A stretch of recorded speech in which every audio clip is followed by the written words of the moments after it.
Hello, thanks for joining us for our Bible study from Deep Springs Baptist Church. We're trying to thaw out here. We got close to almost a foot of snow, I think, in some parts of North Carolina. And we're not used to getting that kind of weather, so it completely brings things to a screeching halt. So we're thawing out now. We're going to be in Exodus 16.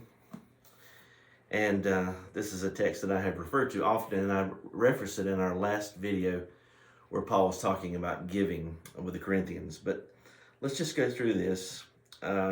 Exodus 16, verse 1. And they took their journey from Elim, and all the congregation of the children of Israel came into the wilderness of Sin, which is between Elim and Sinai, on the 15th day of the second month after their departing out of the land of Egypt. So they're about a month in from crossing the Red Sea.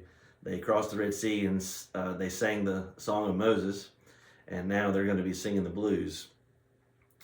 Verse 2, it says, the whole congregation of the children of Israel, mind you, that's at least 1.2 million people, but probably close to 2 million people. The whole congregation of Israel, the children of Israel, murmured against Moses and Aaron in the wilderness. That is so typical of human nature. And unfortunately of God's people, is that when things begin to go wrong, that when things are not to our satisfaction, we often will blame those who are in leadership, and that's not just in the church. We see that in sports. If the team's going bad, it seems like the coach is always the first one to get blamed. They murmured against Moses and Aaron, and the children of Israel said unto them, would to God we had died by the hand of the Lord in the land of Egypt, when we sat by the flesh pots, and when we did eat bread to the full. For you have brought us forth into this wilderness to kill this whole assembly with hunger. Okay, a few things here. First of all, they're looking at the past through rose-colored glasses, kind of an idealistic view of things. And again, that's human nature too.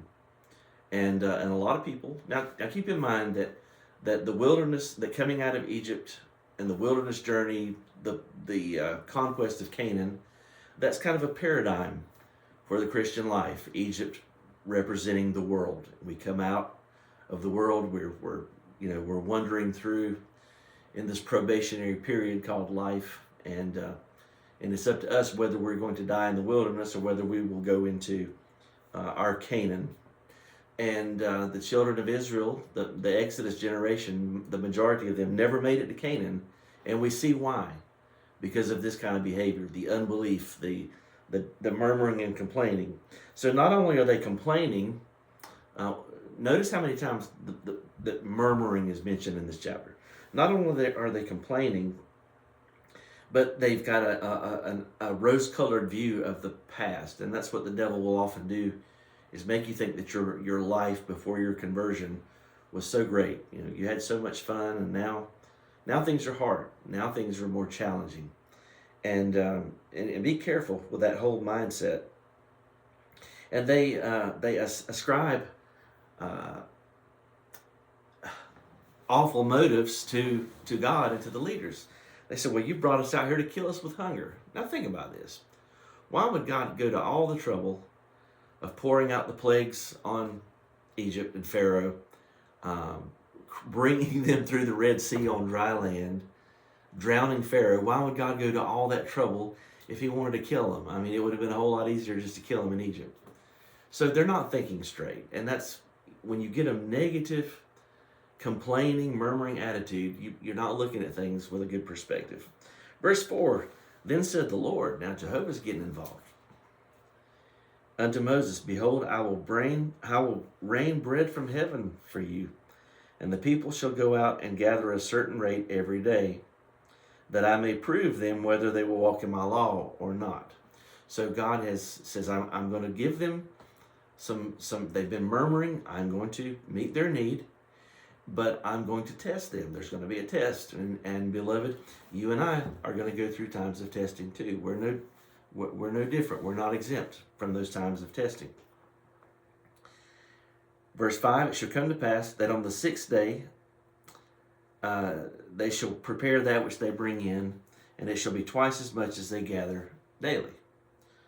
And Moses and Aaron said unto all the children of Israel, at even, then you shall know that the Lord has brought you out from the land of Egypt. So the intention here is for the people to get their eyes off of Moses and Aaron, get their eyes off of their problems, and understand that God has a purpose, and God has a purpose in your life.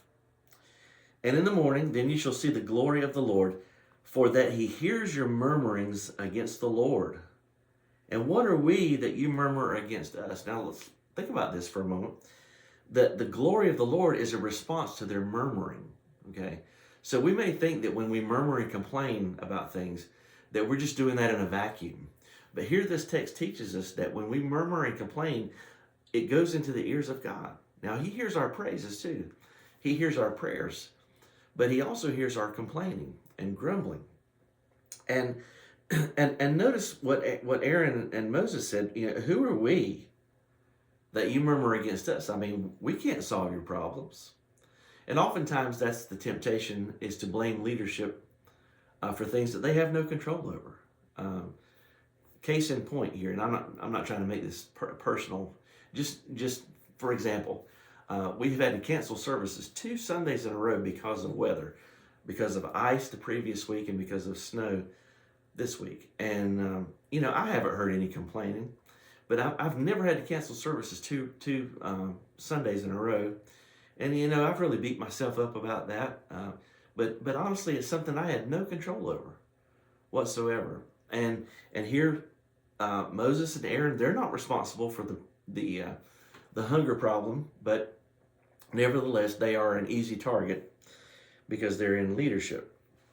And Moses said, this shall be when the Lord shall give you in the evening flesh to eat, in the morning bread to the full, for that the Lord heareth your murmurings. Notice again the emphasis on God hearing the complaining, which you murmur against him. Okay. And what are we? Your murmurings are not against us, but against the Lord. So be very careful. And again, I know this may seem self-serving since I'm a pastor to say something like this, but I think it's important that if in the church, God has appointed leadership. Now, you may say, well, I voted for this person, or I nominated this person for this, but ultimately we believe God is in control, right? So if God has ordained and appointed someone to be your leader, then do your best to support them and pray for them, because trust me, being a leader is not easy in any capacity, not just for pastors. Being a lay leader is difficult too. But when you murmur and complain, you're really saying, God, you don't know what you're doing, because you've got this person here who doesn't know what they're doing. And so just be very careful with that. I would say this, and J. Vernon McGee, I think I've read his commentary. If you feel that you're in a church where the only thing you can do is complain about the leadership, find a different church. Thankfully, we live in the United States of America, and here we're in the Bible Belt. So there's plenty of options for you. If you find yourself where it's just everything is critical, you can't find anything positive, rather than placing yourself in a place of chastisement or judgment from the Lord, maybe it's time to find a new fellowship. I won't belabor the point there. Number 9, and Moses spake unto Aaron, say unto all the congregation of the children of Israel, come near before the Lord, for he hath heard your murmurings. Are you seeing a pattern here? And it came to pass, as Aaron spake unto the whole congregation of the children of Israel, that they looked toward the wilderness, and behold, the glory of the Lord appeared in the cloud. Now, nobody wants to be in the wilderness. We often talk about the wilderness experience, but that is where they saw the miraculous power and the glory of God. And the Lord spoke unto Moses, saying, I have heard the murmurings of the children of Israel. Speak unto them, saying, at evening you shall eat flesh, and in the morning you shall be filled with bread, and you shall know that I am the Lord your God. So again, God's going to give them the bread, and they're going to know that he's the Lord. And it came to pass that at even the quails came up and covered the camp, and in the morning the dew lay round about the host. And I've read somewhere that ancient depictions of quail hunters show these birds flying low to the ground, and especially the more tired they get, the lower they fly, and there's depictions of artwork of people capturing these birds in a net. So these quails would have been good eating, I guess, for the children of Israel. Now, there's another instance, I think, in the book of Numbers where they ate quail and there was a judgment, but this is separate here. And it says, and when the dew that lay was gone up, behold, upon the face of the wilderness there lay a small round thing, as small as the hoarfrost on the ground. And when the children of Israel saw it, they said one to another, it is manna, which literally means, what is it? For they knew not what it was. And Moses said unto them, this is the bread which the Lord hath given you to eat. This is the thing which the Lord hath commanded. Gather of it every man according to his eating, an omer for every man. Now, from what I read, an omer is about 2 quarts of dry measurement. So each man had a ration, and he was told that an omer would be plenty for every man. Take ye every man for them which are in his tents. And the children of Israel did so and gathered, some more, some less. You know, human nature is that some are going to try to hoard things. And others would take just what they needed. But it says, and when they did measure it out with an omer, he that had gathered much had nothing over, and he that had gathered little had no lack. They gathered every man according to his eating. So Paul uses this text, and it was in our last study, in 2 Corinthians 9, and it shows that they were sharing their resources. So for once, they were not acting selfish here. They apparently shared so that everybody had enough. And Moses said, let no man leave of it till the morning. They were not to hoard it and try to save it. Nevertheless, notwithstanding, they hearkened not unto Moses, but some of them left it into the morning, and it bred worms and stank. And Moses was wroth with him. There was disobedience there. And they gathered it every morning, and every man according to his eating. And when the sun waxed hot, it melted. So a couple of notes here. First of all, it wasn't going to sustain them for the next day. See, in that model prayer that Jesus taught us to pray, is give us this day our daily bread. Human nature is that we don't want to depend on God one day at a time. We'd rather God give us, a month's worth up front so that we don't need any faith for the rest of the month. But God's design is that we daily depend on Him. And as we, the further away from that we get, we realize our spiritual temperature begins to drop, and we become spiritually weak. Something else I want to notice is that every man had to gather, okay? There was some work required of the Israelites. God didn't just put it on their tables. They had to go out and gather it. And they had to gather it early in the morning, okay? Because if they waited till too late, the manna melted, according to verse 21. Now it says, it came to pass that on the 6th day, verse 22, they gathered twice as much bread, 2 omers for one man, and all the rulers of the congregation came and told Moses.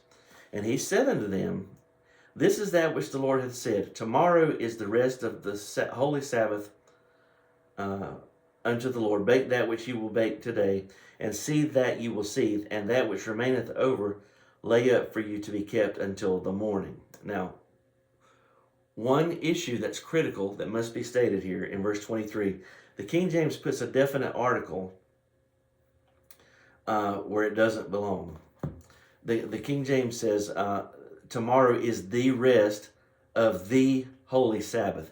The definite article is not there, okay? Now, in the New King James Version, it says, tomorrow is a Sabbath rest, a holy Sabbath to the Lord. New American Standard says, tomorrow is a Sabbath observance, a holy Sabbath to the Lord. NIV, which is more of a paraphrase, but says a holy Sabbath to the Lord. So they correctly did not place the definite article. Now, the reason why that's important is because some people try to teach that the Sabbath, people were observing the Sabbath prior to the law of Moses. But there's a period of time from Adam to Moses, I think it's roughly 2,500 years, where the only mention of the Sabbath, the only mention is the seventh day in Genesis, and it says that God rested. There's no mention of Adam resting. There's no mention of Abraham, Isaac, Jacob, Joseph, Job, that patriarchal period. There's no mention of anyone observing the Sabbath. Now, that's not to say that they didn't. Okay, there's an argument from silence there. But there's no mention of the Sabbath. So this is the first mention of the Sabbath in the Old Testament, believe it or not, is Exodus 16. And it's this incident with the manna. The children of Israel were not keeping the Sabbath in Egypt. They simply were not. More than likely, they were working every day. We know that they were chastised because Pharaoh said they had too much time on their hands, if you've read the account. So this is the first reference of a Sabbath day to them. Okay, so that's why the insertion of the definite article here, but in the King James, I think, is now.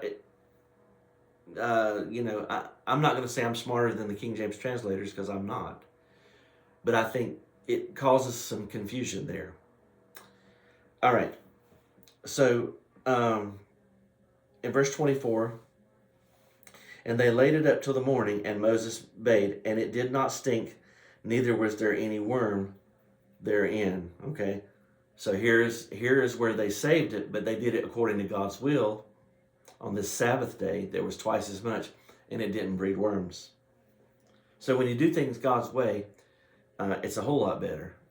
6 days you shall gather it, but on the seventh day, which is the Sabbath, in it there shall be none. Now, this is why when you get to the 10 Commandments later on, and just a few chapters later, when you get to that fourth commandment, and I've got a copy of it up here on my little tapestry behind me, it says, remember the Sabbath day. Why does it say remember? The context points back to Exodus 16 here, where they had just their first observance of the Sabbath day. So that's why it says remember. It's not pointing back to creation. It's pointing back to here. Because in creation, the only one that rested was God, according to the text of Scripture. Did the children of Israel listen? Look at verse 27. And it came to pass that there went out some of the people on the seventh day to gather, and they found none. They were hard-headed. It's a good thing nobody today is hard-headed like that, right? 28, and the Lord said unto Moses, how long refuse you to keep my commandments and my laws? Remember, this was a test. God said this was a test. Well, some of them failed it. See, for that the Lord hath given you the Sabbath, therefore he gives you on the sixth day the bread of 2 days. Abide you every man in his place. Let no man go out of his place on the seventh day. And by the way, just one more note about the Sabbath is that Sunday is not the Sabbath day. The Sabbath has always been sundown Friday to sundown Saturday. That has never changed. Sunday is the first day of the week. Now, Christians, you say, well, why do Christians meet? Why don't they meet on the Sabbath day? Christians meet on the first day of the week because Jesus Christ rose on the first day of the week. That is synonymous with the Feast of First Fruits, which was always on a Sunday. Also, the Feast of Pentecost, or Shavuot in Hebrew, the Feast of Weeks. The day of Pentecost, which was the birthday of the church, it always is on a Sunday. So that is why the early church began to meet. And also, you have the resurrection appearances on Sunday, on the Resurrection Sunday, and then the following Sunday where Thomas is present. So people are contentious about that. The Bible says we're not to argue about it. Romans 14, you want to observe Saturday, go for it. You want to observe Sunday, that's fine too. But we're not to judge one another or condemn one another. Verse 30, so the people rested on the seventh day. And the house of Israel called the name thereof Manna. And it was like coriander seed, white, and the taste of it was like wafers made with honey. Sounds good. The psalmist says that it was angels' food, that God gave them angels' food. And Moses said, this is the thing which the Lord commanded. Fill an omer of it to be kept for your generations, that they may see the bread wherewith I have fed you in the wilderness, when I brought you forth from the land of Egypt. And Moses said unto Aaron, Take a pot, and put an omer full of manna therein, and lay it up before the Lord to be kept for your generations. As the Lord commanded Moses, so Aaron laid it up before the testimony to be kept. And the children of Israel did eat manna 40 years, until they come into a land inhabited. They did eat manna until they came into the borders of the land of Canaan. Now an omer is the 10th part of an ephah, which probably means nothing to most of us, but again, about 2 quarts dry measurement. So Moses had a memorial because he wanted them to remember God's provision, his supernatural provision for his people. There would also be the rod of Aaron that budded, which speaks of new life and resurrection, and the law of God, the 10 Commandments. But great lessons to be learned. And ultimately, how are we on time? Running out of time. But you get to the New Testament, and Jesus is feeding the 5,000 men, not counting women and children. And the people are saying, give us manna to eat. And just, they're wanting him to kind of do what God did in the wilderness. And what Jesus is doing here is showing them that he is the fulfillment. He is the substance of what the shadow was in the Old Testament. And he says, Moses didn't give you that bread, but he says, I am the true bread. Maybe I should go there just really, really quickly. John 6, which, so the miracle of the loaves and fishes has a greater interpretation.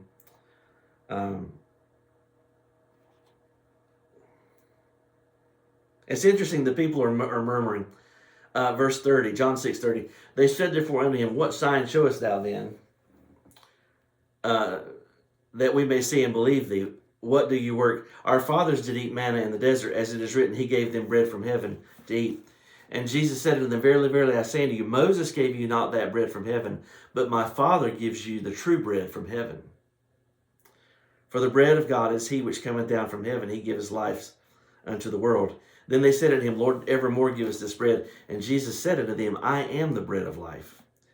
He that comes to me shall never hunger, and he that believeth on me shall never thirst. Notice verse 43.